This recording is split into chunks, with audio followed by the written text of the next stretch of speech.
Oke, assalamualaikum warahmatullahi wabarakatuh. Waalaikumsalam warahmatullahi wabarakatuh. Jadi sekarang hari ini kami dari kelompok 9 akan mempresentasikan tentang neraca. Sebelumnya saya akan memperkenalkan dulu teman saya, anggota saya, yaitu saya sendiri, Ilham Zulfikar, kemudian teman saya ada Mbak Aulia Hersetianti. Nah, untuk menyikat waktu, langsung saja kami akan langsung mempresentasikan materi tersebut. Kemudian materinya tentang neraca. Langsung saja ke materi yang pertama. Jadi, apa sih neraca? Pengertian dari neraca itu apa? Nah, neraca itu adalah alat yang dipakai dalam melakukan pengukuran massa suatu benda. Nah, kemudian neraca juga memiliki sejarah, yaitu awalnya di mana di Mesir kuno dan Yunani, potongan biji yang digunakan sebagai salah satu unit pengukuran paling awal. Di 200 butir jelai jagung setara dengan 1 beka. Barang lainnya bisa diukur pada skala keseimbangan dengan butir di sisi lain. Kemudian mereka menempatkan logam atau batu tersebut di satu sisi skala keseimbangan dan menempatkan benda pada sisi lain dari skala keseimbangan sehingga kedua sisi sama besarnya atau bisa disebut dengan seimbang. Kemudian bobot logam ini diberi nama. Misalnya 1 pound setara dengan 7.000 butir biji-bijian. Dan materi selanjutnya itu ada jenis-jenis neraca. Nah, yang pertama ini beam balance atau balok keseimbangan. Kalau balok neraca seperti ini biasa kita jumpai di toko-toko perhiasan ya. Nah, kemudian ini ada unequal arm balance. Neraca seperti ini juga seringkali digunakan di laboratorium sekolah. Nah, kemudian yang ketiga ada Roble-Falls balance, yang mana biasanya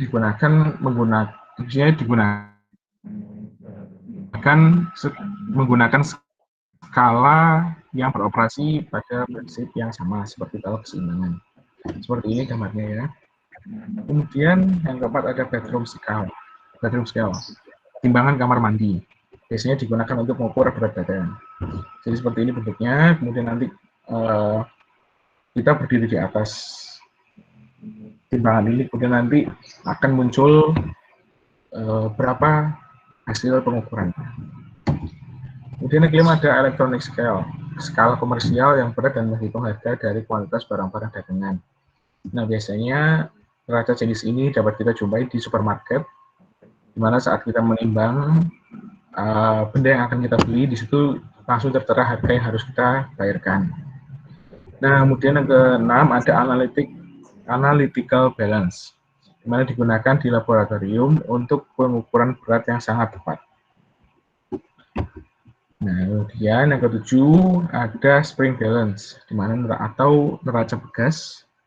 Jadi di dalam sini itu ada di hooknya, ada bagian hook, pointer, dan graduated scale. Nah, nanti benda yang akan kita timbang, kita letakkan di hooknya. Nanti dari hook akan turun, nah kemudian di pointernya dia akan menunjukkan di nilai berapa massa tersebut. Ya, dari benda tersebut memiliki massa berapa gitu ya.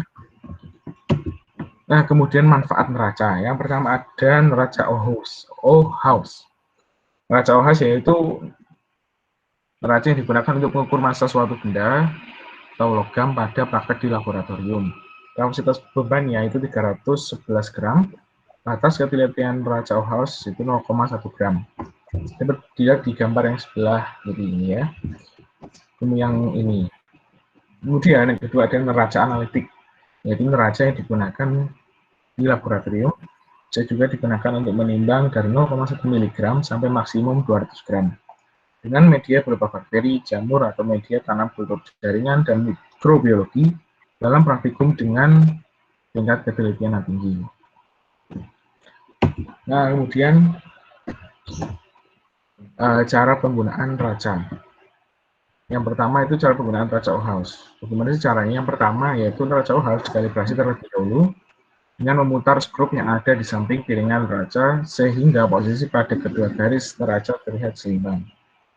Yang kedua yaitu letakkan benda yang akan diukur masanya pada piringan tersebut. Yang ketiga, menggeser skala yang dimulai dari skala besar baru bisa digunakan. Yang keempat, jika pada kedua garis sudah seimbang, maka baru memulai membaca hasil. Nah, kemudian yang kedua, cara menggunakan neraca analitik dan digital. Pertama, pastikan posisi neraca itu pada posisi 0 ya. Kemudian yang kedua, simpanlah sesuatu zat yang akan ditimbang di atas timbangan tersebut. Yang ketiga, baca nilai yang terlihat pada monitor neraca. Dan yang terakhir, setelah selesai digunakan, jangan lupa untuk dinolkan kembali neraca tersebut. Kemudian yang ketiga, cara menggunakan neraca bekas. Benda yang akan diukur ditempatkan pada tempat penyimpanan beban. Kemudian selanjutnya, geser beban pemberat di sepanjang batang berskala sampai seimbang. Nah, kemudian di prinsip kerja neraca, sebenarnya prinsip kerja itu seperti apa sih? Jadi membandingkan massa benda yang diukur dengan alat timbangan. Pengukuran neraca dapat diubah dengan menggeser posisi anting atau anak timbangan sepanjang lengan. Anting itu seperti ini ya. Ini yang kecil-kecil ini namanya anting. Nah, dan lanjutkan, pengukuran neraca dapat diubah dengan menggeser posisi anting atau anak timbangan sepanjang lengan. Anting dapat digeser menjauhi atau mendekati poros neraca. Massa pada benda dapat diketahui dengan menjumlahkan masing-masing posisi dari setiap anting di sepanjang lengan setelah neraca dalam keadaan setimbang. Nah, selanjutnya akan dijelaskan oleh Mbak Aulia Hera. Silakan, Mbak. Oke, selanjutnya yaitu terkait konsep fisika.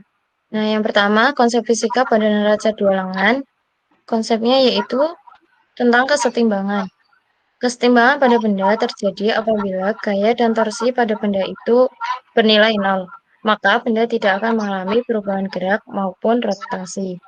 Nah, konsep dari kesetimbangan tersebut yaitu yang pertama ada neraca dua lengan jika diberi dua gaya yang sama sejajar atau F1 sama dengan F2.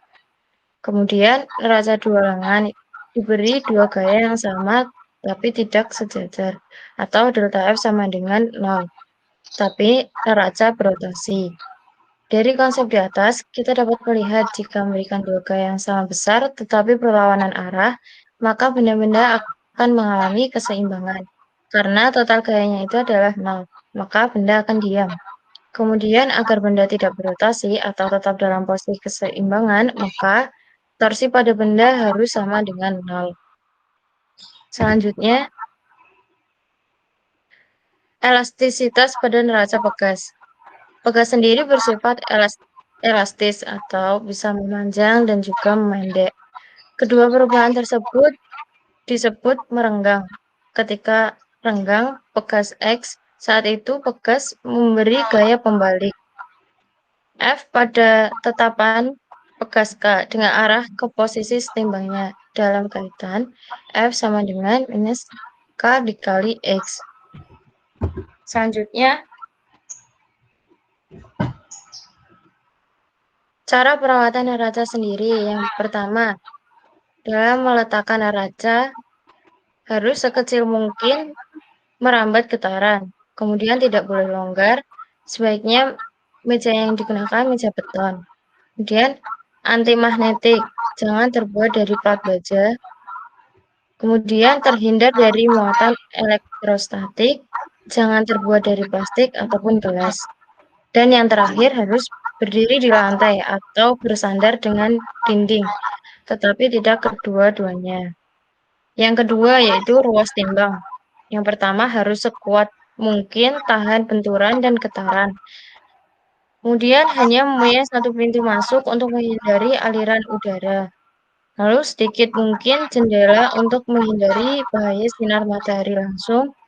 Dan yang terakhir, pojok ruangan cocok untuk meja timbang. Untuk suhu ruangan sendiri, harus dijaga semaksimal mungkin untuk menghindari drip suhu. Kemudian jangan pernah menimbang dekat radiator dan alat lainnya yang memancarkan panas. Selalu hidupkan fasilitas penyediaan pintu ganda.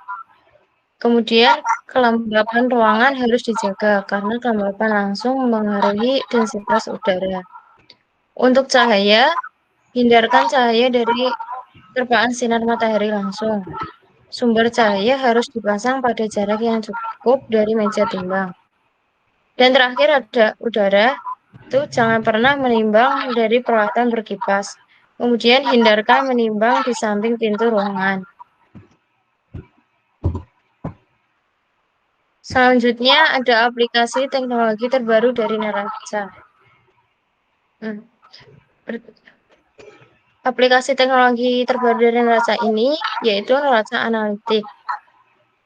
Pengertian neraca analitik sendiri yaitu neraca analitik yang digunakan di laboratorium adalah neraca yang akurat yang dapat mengukur massa dengan kisaran 100 gram sampai kurang lebih 0,0001 gram atau 0,1 miligram.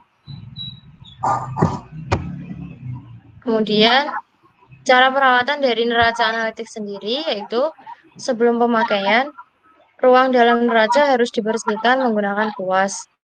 Piringan neraca dapat diangkat dan seluruh timbangan dibersihkan dengan etanol atau alkohol. Begitupun setelah pemakaian dibersihkan menggunakan kuas dan piringan neraca dibersihkan menggunakan etanol atau alkohol. Kemudian ada kelebihan dari neraca analitik sendiri.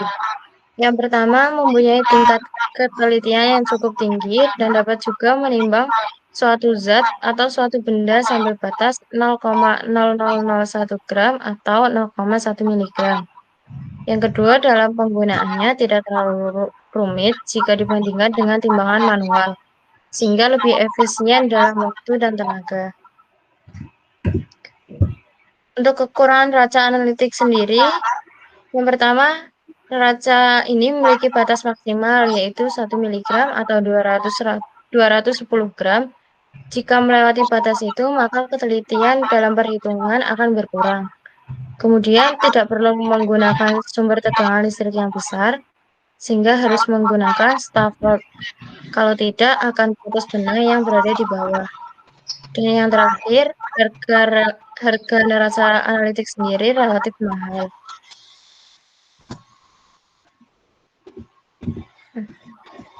Sekian presentasi dari kami, akan saya kembalikan kepada Mas Ilham.